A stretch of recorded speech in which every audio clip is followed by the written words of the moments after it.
The village of Kijani rested quietly between rolling green hills and thick forests where birds sang before the sun climbed above the horizon.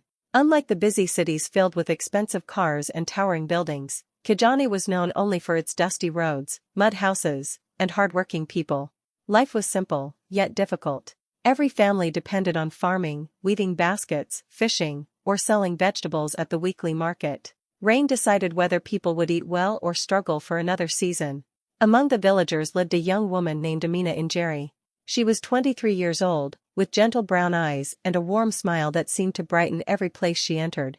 Although poverty surrounded her from childhood, bitterness had never found a home in her heart. Every morning long before sunrise, Amina woke to the sound of roosters crowing.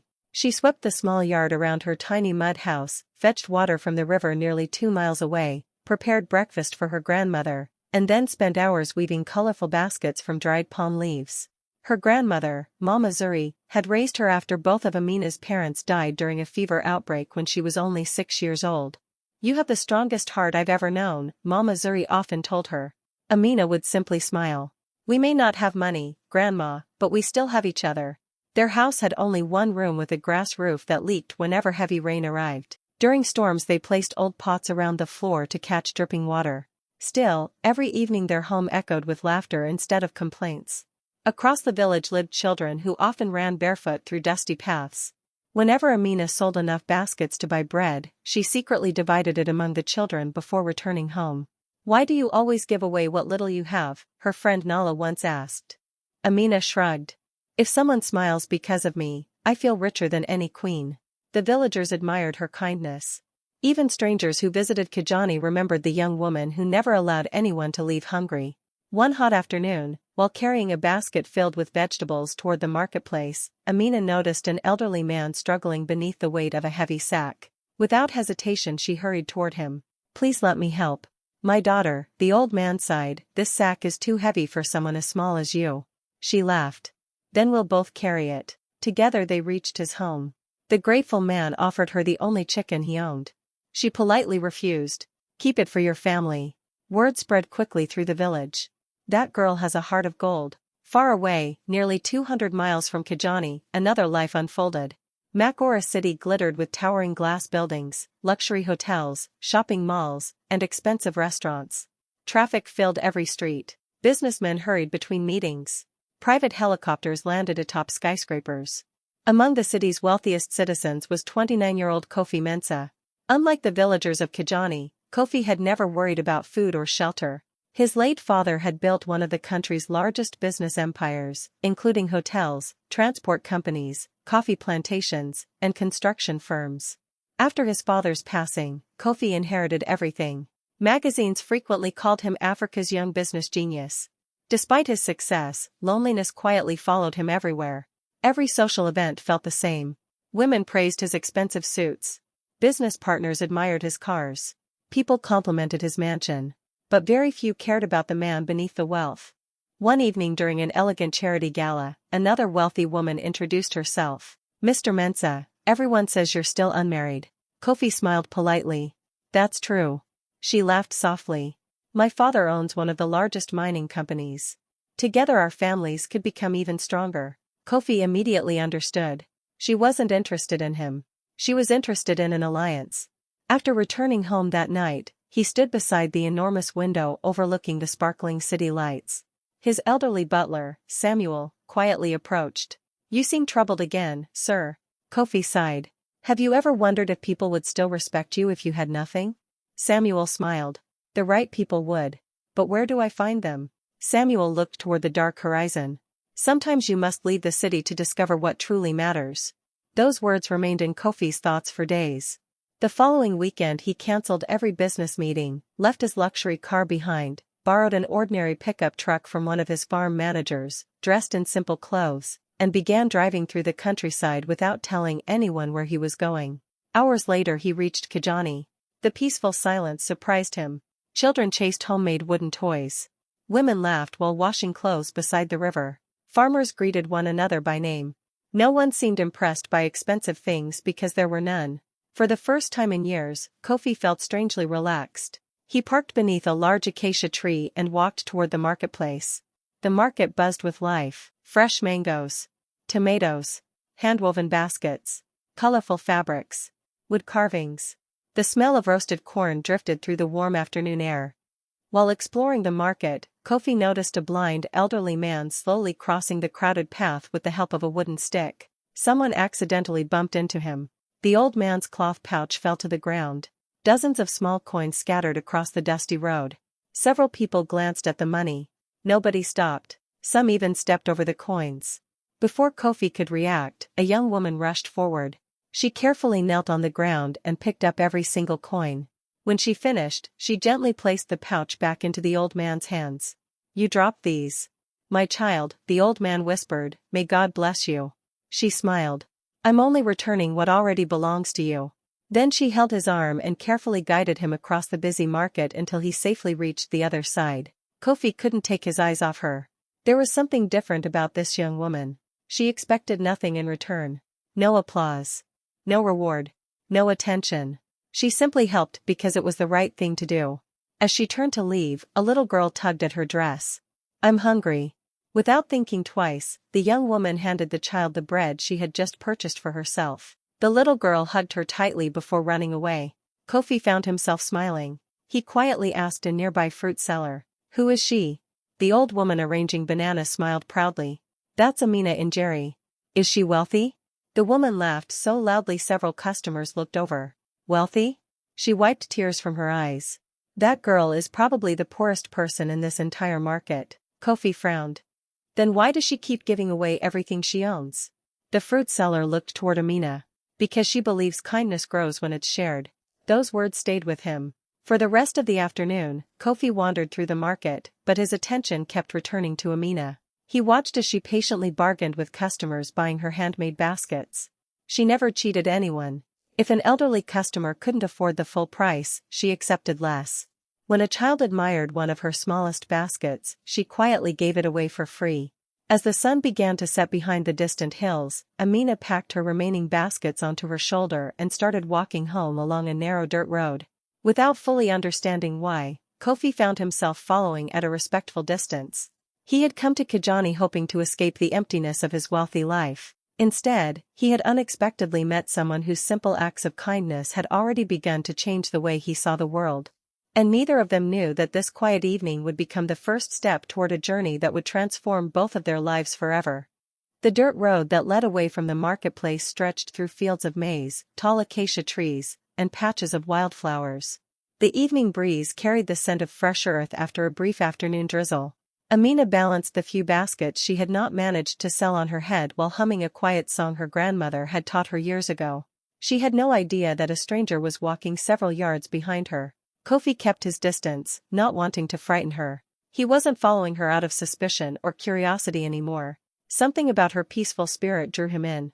For years he had attended business conferences, luxury parties, and high-profile charity events, yet he had never seen anyone give so freely despite having so little. As Amina reached a small wooden bridge crossing a narrow stream, she suddenly stopped. A young boy sat beside the bridge crying. His bicycle lay upside down with its front wheel bent. "What happened?" Amina asked softly. The boy wiped his tears. "I promised my mother I would bring medicine home before sunset. I crashed into a rock, and now I can't ride back." Amina knelt beside him and examined the bicycle. "I'm not very good at fixing bicycles," she admitted with a smile, "but let's see what we can do." Kofi watched from a distance before finally stepping forward. "May I help?" Amina looked up, slightly surprised to see the unfamiliar young man. "If you know how to repair bicycles, we'd appreciate it." Kofi removed his jacket, rolled up his sleeves, and carefully straightened the twisted wheel. Years earlier, before inheriting his father's empire, he had loved repairing old motorcycles with his father on weekends. Within 15 minutes, the bicycle was working again. The little boy's face lit up. "Thank you." He reached into his pocket and pulled out a few worn coins. "This is all I have." Kofi smiled. "Keep your money." The boy hugged both of them before racing toward the village. Amina looked at Kofi with genuine admiration. "That was very kind of you." "It wasn't difficult. Many people would have walked away." Kofi shrugged. "My father used to tell me that if you have the ability to help someone, then you also have the responsibility." For a moment, neither of them spoke. "I'm Amina," she finally said. "Kofi." They shook hands. I don't think I've seen you in Kijani before. I'm just traveling through the countryside. She nodded. Our village doesn't receive many visitors. Maybe that's why it's so peaceful. She laughed. It isn't always peaceful when the goats escape. Her laughter made Kofi smile. For the first time in months, his thoughts were completely free from company reports, board meetings, and financial decisions. The conversation felt effortless. As they continued walking, they passed farmers returning from the fields. Everyone greeted Amina warmly. Good evening, Amina. How is your grandmother? Will you bring baskets to the market tomorrow? She greeted every person by name. Kofi noticed something unusual. She wasn't respected because she was wealthy or powerful. She was respected because she genuinely cared about people. Eventually they reached a tiny mud house surrounded by a vegetable garden. An elderly woman sat outside weaving a small mat. Amina, she called, you're late. I met someone on the road. Mama Njeri looked toward Kofi. Welcome, young man. He bowed respectfully. Good evening. We don't have much, the elderly woman said, but every guest deserves a meal. Kofi hesitated. I don't want to trouble you. It's no trouble. Within minutes Amina prepared a simple dinner of roasted maize, beans, and fresh vegetables. The meal cost less than what Kofi normally spent on a cup of coffee in the city. Yet somehow, it tasted better than any meal he had eaten in years. During dinner Mama Njeri shared stories about village life, the harvest, the drought, the children, the festivals. No one asked Kofi how much money he earned. No one cared about expensive watches or luxury cars. When darkness settled across the hills, Kofi stood. I should go. Mama Njeri smiled warmly. Our home will always be open to you. Walking back toward his truck, Kofi looked once more at the little house glowing beneath the moonlight. It wasn't grand. It wasn't luxurious. But it felt more alive than his enormous mansion. Back in Makora City, Kofi's mother, Madame Sarah, waited impatiently inside the family mansion. Where has he been all weekend? Victor Bako leaned comfortably against the fireplace. His cousin's absence irritated him. If he keeps ignoring business, shareholders will begin asking questions. Madame Sarah frowned. He has responsibilities. Neither of them knew that Kofi had already discovered something far more valuable than another business opportunity. The following Saturday, Kofi returned to Kijani. This time he brought simple clothes instead of expensive suits. He deliberately left behind everything that might reveal his wealth. Amina welcomed him with a smile. You came back. I hope that's all right. I was hoping you would. Over the following weeks, visiting Kijani became Kofi's favorite part of every weekend. Sometimes they walked beside the river. Sometimes they helped farmers harvest crops. Sometimes they simply sat beneath the giant baobab tree talking for hours. Kofi discovered that Amina dreamed of opening a small school where village children could study without walking miles every day. I know it sounds impossible, she admitted. Why impossible? We barely have enough money to repair our roof. Dreams don't belong only to rich people. She smiled thoughtfully. And what about your dream? Kofi looked toward the horizon. I used to dream about becoming the richest businessman in the country. And now? Now. He paused. I'm not sure. She laughed softly. Maybe you're finally asking the right question. What question? What kind of person do you want to become? Her words stayed with him long after he returned to the city. For years he had measured success by numbers. Profit. Growth. Investments. Now someone who owned almost nothing had completely changed his understanding of wealth. One rainy afternoon, while they sheltered beneath the baobab tree, thunder echoed across the valley. The rain poured so heavily that neither could leave. Amina smiled. Looks like we're trapped. I don't mind. They watched children dancing happily in the rain. Can I ask you something? Amina said. Of course. Why do you keep visiting our village? Kofi looked into her eyes. Because when I'm here, I remember who I really am. She lowered her gaze. No one had ever spoken to her that way before. The rain continued falling. Neither noticed how close they had moved together beneath the small shelter. Without realizing it, their friendship had quietly become something much deeper. Far away in Makora, Victor had begun to notice changes in Kofi. You've been smiling lately, he remarked during a board meeting. Kofi simply nodded. You've also cancelled 3 business dinners. I needed some time away. Victor narrowed his eyes.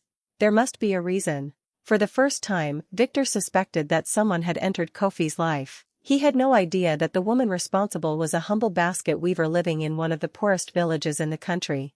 The rainy season slowly gave way to clear blue skies. The rivers settled into gentle streams, and the hills surrounding Kijani turned a deep shade of green. Every Saturday morning, the villagers smiled when they saw Kofi's old pickup truck rolling into the village. To them, he was simply a kind traveler who enjoyed spending time with ordinary people. Only Amina knew how much she looked forward to those visits. One Saturday, they walked together to the top of a hill overlooking the entire village. The golden sun painted the fields with warm light while children chased one another through the tall grass. "It's beautiful," Kofi whispered. Amina smiled. "It has always been beautiful. Most people just never stop long enough to notice." For several minutes, neither of them spoke. Finally, Kofi took a deep breath. "Amina." She turned toward him. "I've spent my whole life surrounded by people, but I've never felt understood until I met you." She looked into his eyes without saying a word. "I don't care that we come from different worlds. I don't care how little money you have. Every time I'm with you, I become a better man." Amina's heart raced. "I love you." The words hung quietly in the air. Tears slowly filled her eyes. "I've been trying not to feel the same way," she admitted softly. "Why?" "Because someday you'll leave this village." Kofi gently took her hands. "I'm not leaving." He reached into his pocket and removed a simple silver ring he had purchased from a small roadside craftsman days earlier. It wasn't covered with diamonds. It wasn't expensive, but he had chosen it himself. "Amina Njeri, will you marry me?" She stared at the ring before looking back into his eyes. "You don't even know how difficult life with me would be." "I know enough. You'll never become rich because of me. I already have everything I need." A tear rolled down her cheek. Yes. The single word changed both of their lives forever. When they returned to the village, Mama Zuri immediately noticed the ring. She covered her mouth with both hands. "Amina." Her granddaughter nodded shyly. "We're getting married." The elderly woman embraced both of them. "I've prayed for this day." News spread through Kijani within hours. Women began singing traditional wedding songs. Children danced through the dusty roads. Neighbors offered vegetables, fabric, flowers, and handmade decorations. Although no one in the village had much money, everyone wanted to contribute something. That evening, Kofi stood beside the village well watching the celebration. "This is the happiest wedding announcement I've ever seen," he whispered. Amina smiled. In villages, joy belongs to everyone. 3 days later, Kofi returned to Makora City. He knew the difficult conversation could no longer be delayed. Inside the grand dining room of the Mensah mansion, Madame Sarah sat at the head of a 20-seat table. Victor Bacco reviewed business documents nearby. "Mother," Kofi began calmly. "I have something important to tell you." Madame Sarah looked up. "What is it?" "I'm getting married." A smile immediately crossed her face. "Wonderful." She clasped her hands together. "Is she the governor's daughter?" "No." "The minister's niece?" "No." Victor chuckled. "Someone from one of the banking families?" Kofi slowly shook his head. "Her name is Amina Njeri." Silence. Madame Sarah frowned. "I've never heard that name. She lives in Kijani village." Victor laughed. "A village?" Kofi nodded. "She's a basket weaver." The room became completely silent. Madame Sarah slowly placed her teacup on the table. "A basket weaver?" "Yes." "And you're serious?" "I've never been more serious." Her voice grew cold. "Kofi, our family has spent generations building its reputation." "I know. And now you want to throw everything away for some poor village girl?" "I love her." Madame Sarah stood. "Love doesn't build successful families." "No," Kofi replied quietly. "Character does." Victor smirked. "Cousin, think carefully. She'll embarrass you. She doesn't know our world. People will laugh." Kofi looked directly at him. "Let them." Madame Sarah folded her arms. "I forbid this marriage." "I'm not asking permission." Her face turned pale. "You would choose a stranger over your own family?" "I would choose the woman who sees me as a person instead of a fortune."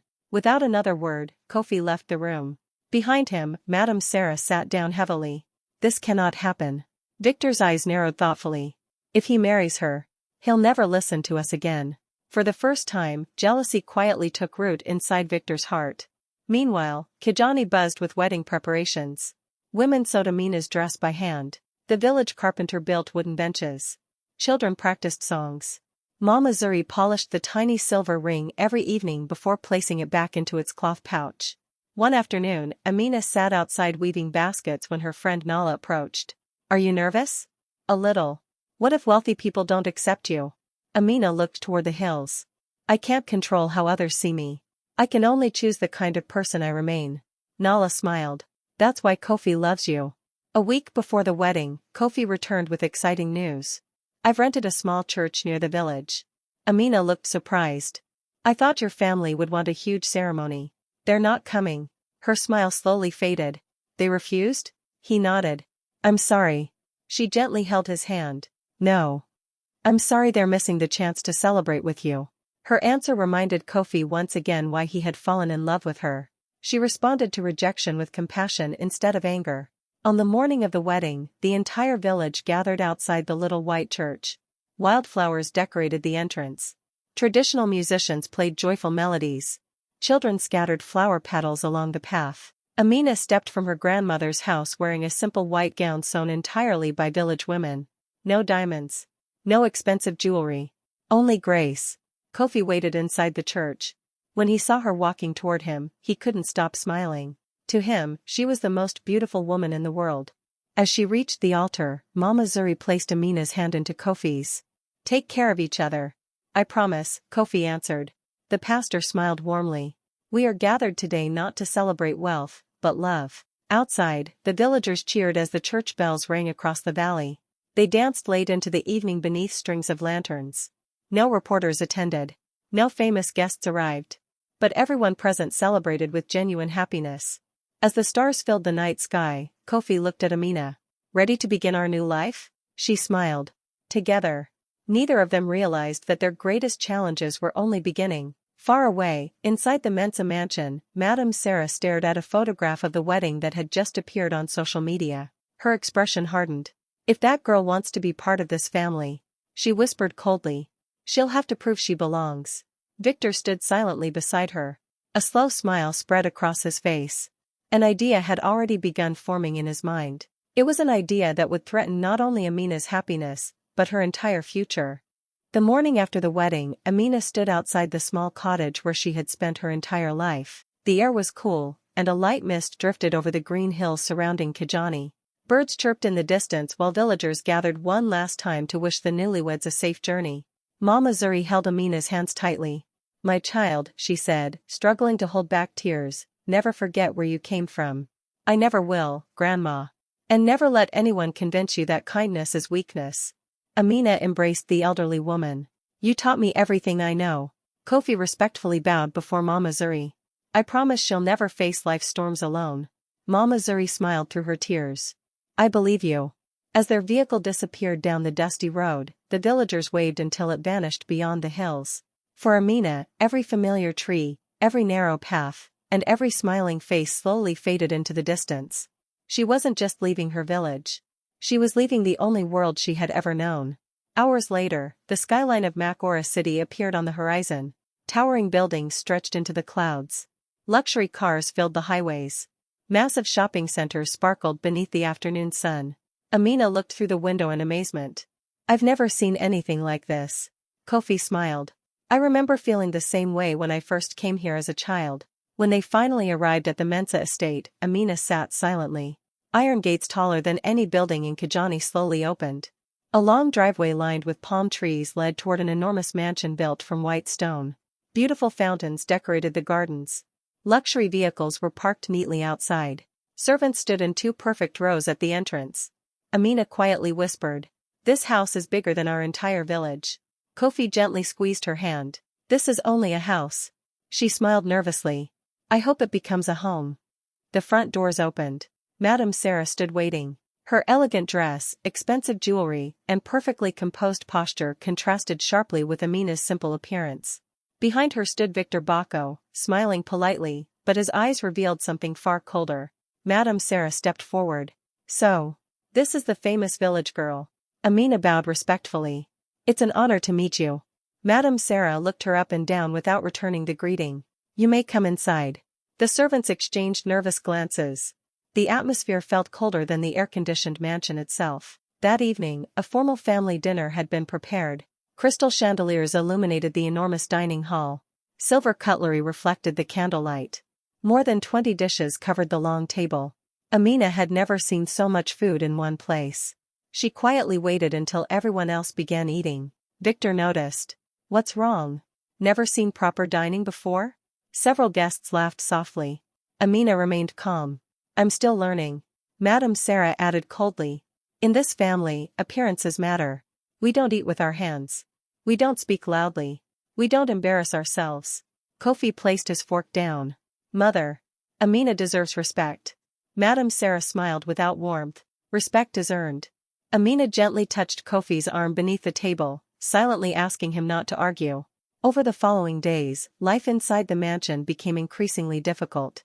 Although dozens of servants worked throughout the estate, Madame Sarah insisted that Amina learn every household rule herself. She was expected to memorize the names of every guest, understand formal etiquette, attend charity meetings, dress according to strict standards, speak only when appropriate. Victor watched everything with amusement. He waited patiently for her to make mistakes. Whenever she accidentally used the wrong spoon during dinner, he noticed. Whenever she mispronounced the name of one of the family's wealthy friends, he smiled.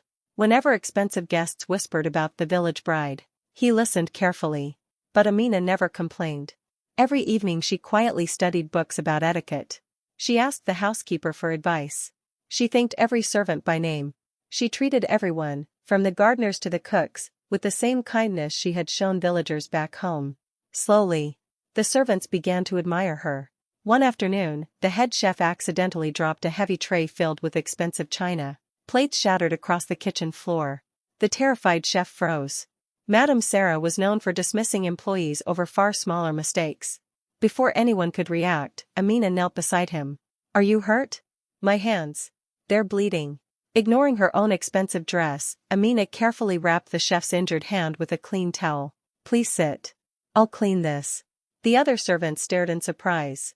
No, madam, one maid said. We'll do it. Amina smiled. We'll do it together. That afternoon, the story spread throughout the mansion. For the first time in years, someone from the Mensah family had treated the staff like human beings. By evening, every servant respected her. Victor noticed. And it irritated him. Several days later, Kofi invited Amina to visit one of his company's community projects. As they toured a small school funded by the family foundation, children surrounded Amina almost immediately. She laughed with them, read stories, played games, shared lunch. The teachers smiled. One whispered to Kofi, "Your wife has a remarkable gift." What gift? Children trust her instantly. Kofi watched proudly. He had never doubted it. That evening, Victor entered Madame Sarah's private sitting room. This isn't working. She looked up from her newspaper. What do you mean? The servants love her. The staff respects her. Even the charity board praised her today. Madame Sarah frowned. She'll make a mistake eventually. Victor slowly smiled. What if she doesn't? Silence filled the room. Finally he leaned forward. Then perhaps someone should help her make one. Madame Sarah looked at him carefully. What are you suggesting? Nothing dangerous. Only enough to remind everyone that she doesn't belong here. Madame Sarah didn't answer. But neither did she stop him. Victor quietly left the room. As he walked down the hallway, his smile grew wider. He already had a plan. One that could destroy Amina's reputation forever. The following week, Kofi announced he would be traveling overseas for 3 days to finalize an important business agreement. I'll be back before the weekend, he told Amina. I'll miss you. I'll miss you too. After he left, Victor knew the perfect opportunity had arrived. Late that night, while most of the mansion slept, he entered the private company office using his access card. Inside the room sat an important company safe containing confidential financial records, valuable jewelry belonging to the family, and a large amount of cash intended for an upcoming charity project. Victor quietly opened the safe. He removed several bundles of money and an expensive diamond necklace. Then he carefully walked toward another part of the mansion, the guest wing, Amina's bedroom. He gently opened her wardrobe. Hidden beneath neatly folded clothes, he placed the money and necklace. He closed the wardrobe door, smiled, and disappeared into the darkness. The trap had been set. By morning, the entire mansion would believe that the poor village girl had stolen from the family that welcomed her. Little did Victor realize. Someone else had been awake that night. Someone who had quietly witnessed everything from the shadows. But that person had not yet spoken, and the truth remained hidden. The following morning, the peaceful atmosphere inside the Mensah mansion disappeared before sunrise. The head of security rushed through the main hallway, speaking urgently into his radio. Seal every entrance. No one leaves the estate. Servants stopped their work and exchanged worried glances. Within minutes, Madame Sarah, Victor, and the senior staff gathered in the grand living room. Victor pretended to look shocked. "The money for tomorrow's charity event is gone. And my aunt's diamond necklace has disappeared." Madame Sarah stood up immediately. "What?" "The safe was locked," Victor continued. "Someone inside this house must have taken them." The security team began searching every room.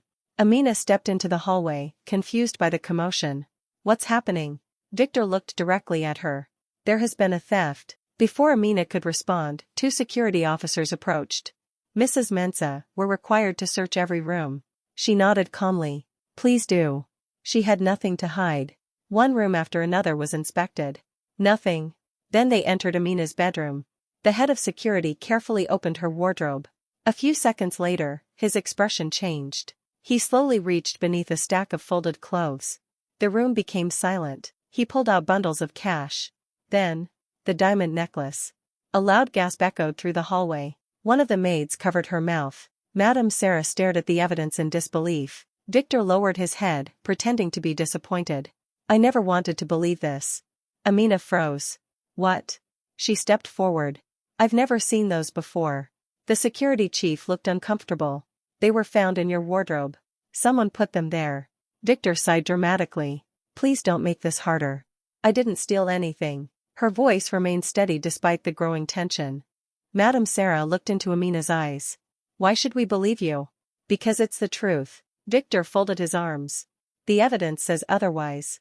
Within minutes, the police arrived. The officers respectfully entered the mansion. The lead detective introduced himself. "My name is Inspector Daniel Okoro." He examined the recovered money and necklace.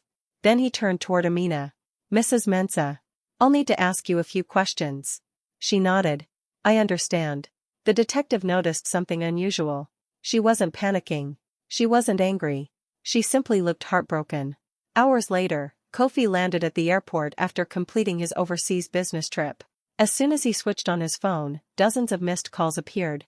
Samuel, the family butler, was the first person he called. "Samuel. Sir. You need to come home immediately." "What happened?" "There has been an accusation against Madame Amina." Without waiting another second, Kofi rushed to his car. During the drive home, his mind raced with questions. He knew only one thing with absolute certainty. Amina would never steal. Back at the mansion, Inspector Okoro continued interviewing everyone. Every servant gave the same answer.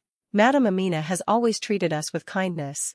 We've never seen her behave dishonestly. She even helps us clean." The detective quietly made notes. People who lived honestly often left the same impression on everyone around them. Still, evidence was evidence. He needed facts, not emotions. Just then, Kofi burst through the front doors. "Amina." She immediately stood. "I'm here." He walked straight to her and held her hands. "I know you didn't do this." Tears filled her eyes. "Thank you." Victor interrupted. "Cousin, think carefully.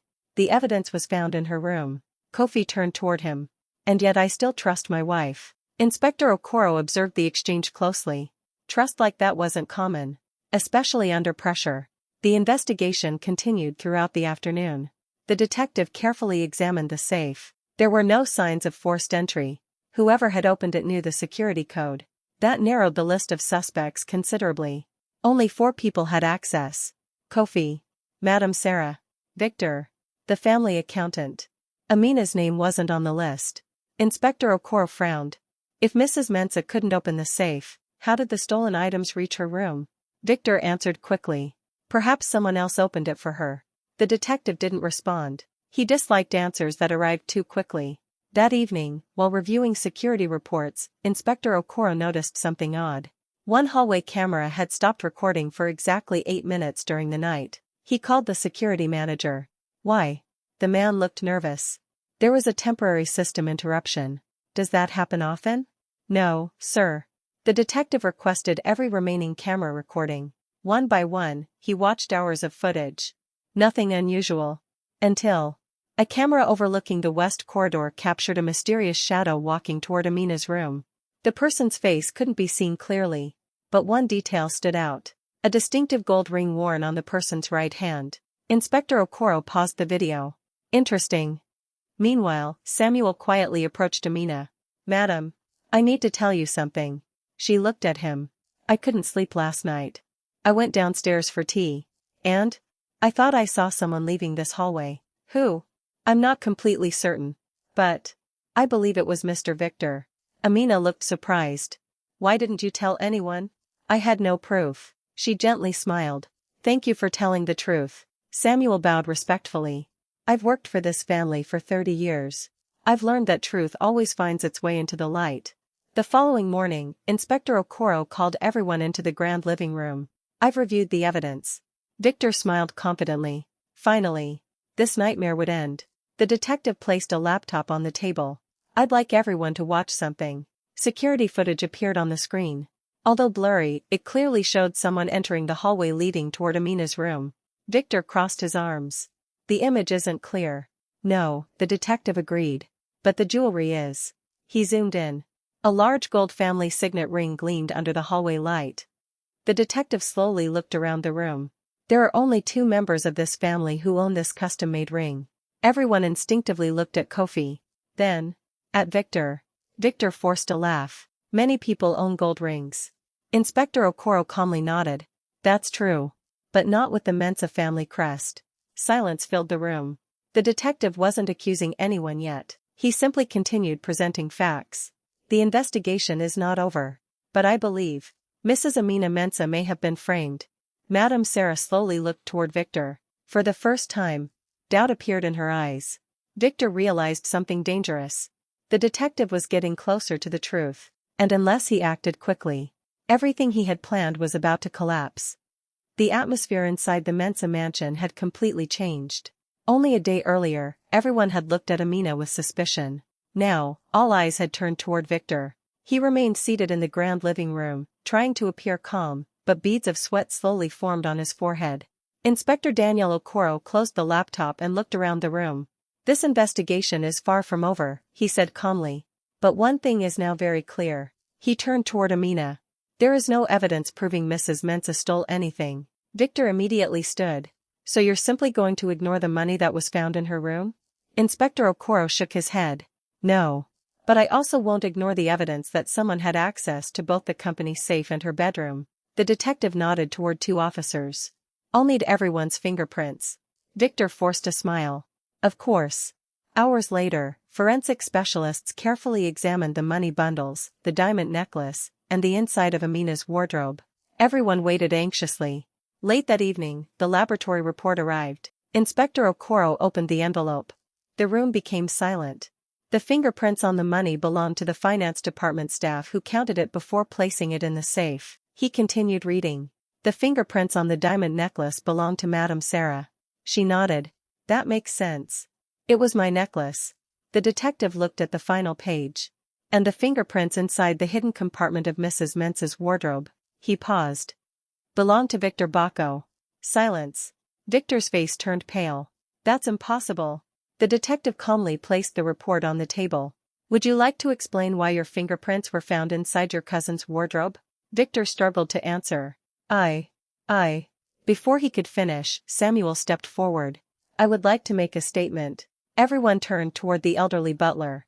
I served Mr. Mensah's father for 35 years. I have never lied to this family. The detective nodded. Go ahead. Samuel took a deep breath. On the night of the theft, I couldn't sleep. I went downstairs to prepare tea. I saw Mr. Victor leaving Madame Amina's room. Victor shouted. You're lying. Samuel calmly replied. I wish I were. Inspector Okoro looked directly at Victor. Mr. Bacco.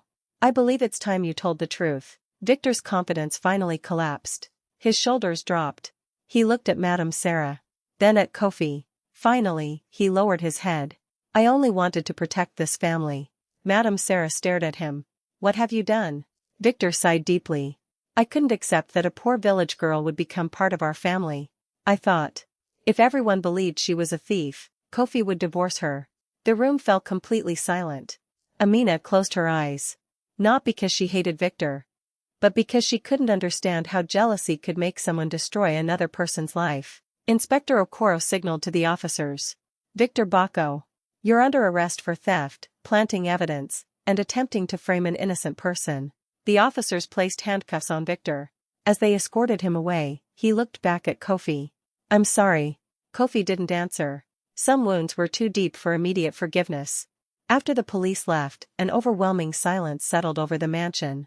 Madame Sarah slowly walked toward Amina. For several moments she couldn't speak. Finally, tears filled her eyes. "I judged you before I knew you. I believed lies because they matched my prejudice. I'm ashamed." Amina looked at the older woman with compassion. "My grandmother always told me, holding on to anger only creates more pain." Madame Sarah whispered, "Can you forgive me?" Without hesitation, Amina stepped forward and embraced her. The servants watched with tears in their eyes. At that moment, the walls that had divided the family finally began to crumble. Several weeks passed. Life slowly returned to normal. One afternoon, Kofi and Amina visited Kijani for the first time since the wedding. The villagers ran toward them with joyful cheers. Mama Zuri hugged Amina tightly. "I knew the truth would win." Amina smiled. "It wasn't easy." "The best journeys never are," Mama Zuri replied. As they walked through the village, Kofi noticed that very little had changed. Children still studied beneath a large tree because there was no school. The clinic remained too small to treat everyone. Women still carried water from the river every morning. His heart became heavy. That evening he said to Amina, "What if we could change all this?" She smiled. "I'd dreamed about it since I was a little girl." The following month, Kofi announced a major initiative through the Mensah Foundation. Construction crews arrived in Kijani. Within weeks, workers began building a modern primary school, a health clinic with trained doctors and nurses, a clean water system supplying every household, new roads connecting the village to nearby towns, a community library filled with books and computers. The villagers could hardly believe what they were seeing. Jobs were created. Children laughed with excitement. Hope returned to Kijani. News reporters traveled from across the country to cover the remarkable transformation. During one interview, a journalist asked Kofi, "Why invest so much in one small village?" He smiled and looked toward Amina. "Because greatness isn't measured by the size of a city. It's measured by the size of the hearts living there." The story quickly spread nationwide. People began calling Amina the heart of Kijani. She never accepted the title for herself. Instead, she always replied, "This village has always had a beautiful heart. It simply needed someone to believe in it." Months later, Madame Sarah visited Kijani alone. She walked slowly through the new school, watching children laughing in bright classrooms. She visited the clinic where mothers no longer feared long journeys for medical care. Finally, she reached Mama Zuri's small home. The elderly woman welcomed her warmly. "I've been expecting you." Madame Sarah lowered her head. "I came to thank you for raising the woman who saved my family." Mama Zuri smiled. "I only taught her one lesson." "And what was that?" "That true wealth is measured by what we give, not by what we keep." Madame Sarah quietly wiped away a tear. For the first time in many years, she truly understood those words. 5 years passed. The village of Kijani had become almost unrecognizable. The dusty paths had been replaced by smooth roads lined with flowering trees. The small marketplace had grown into a lively town center where farmers sold fresh produce, artisans displayed handcrafted goods, and visitors arrived from neighboring regions to experience the remarkable transformation. The school that had once existed only in Amina's dreams was now filled with hundreds of children. Every classroom echoed with laughter, curiosity, and hope. Many of the first students had already earned scholarships to universities across the country. The health clinic had expanded into a modern medical center, saving countless lives every year. Most importantly, no child in Kijani went to bed hungry anymore. The villagers never forgot who had helped make it possible. Yet whenever people praised Amina, she would smile and say, "This village changed me long before I ever helped change it." Kofi had also changed. Although he remained one of the country's most successful businessmen, his priorities were no longer measured by profits alone. Every new company under the Mensah Group adopted a simple principle: business should improve people's lives. Employees received better wages.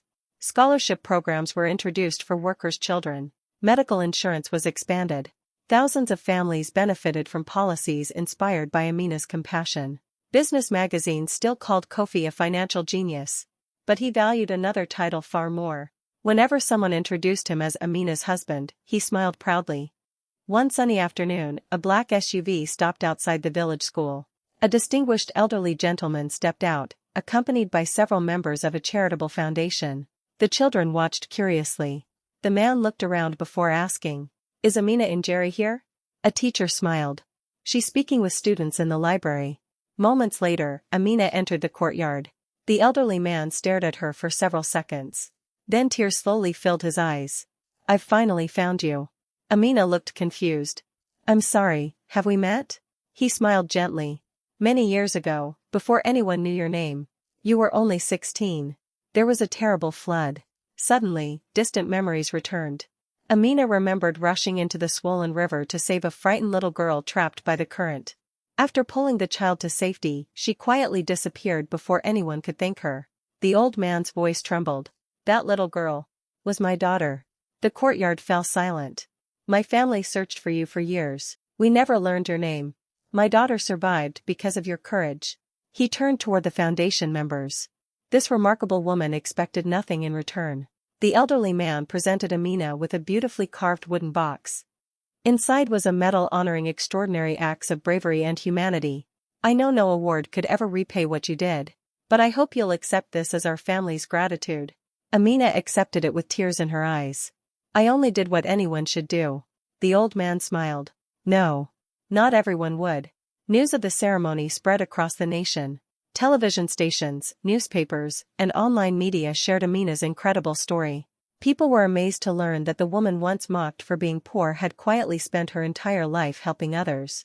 Soon afterward, Amina received an invitation to speak at the National Leadership Conference. Standing before thousands of business leaders, government officials, teachers, and students, she wore the same simple elegance that had always defined her. She looked across the audience before beginning. I was once told that I didn't belong among successful people. She paused. I believed success meant having money. But life taught me something different. She smiled warmly. Success is waking up knowing someone else's life is better because you lived. The audience rose to its feet in a standing ovation. Even the country's president applauded her speech. Back at the Mensah mansion, life had also changed. Madame Sarah was no longer the proud, distant woman everyone had once feared. She spent much of her time supporting community programs alongside Amina. One evening, she joined Amina in the mansion's garden. I still think about the day you first walked through these gates, Madame Sarah admitted. I judged your clothes.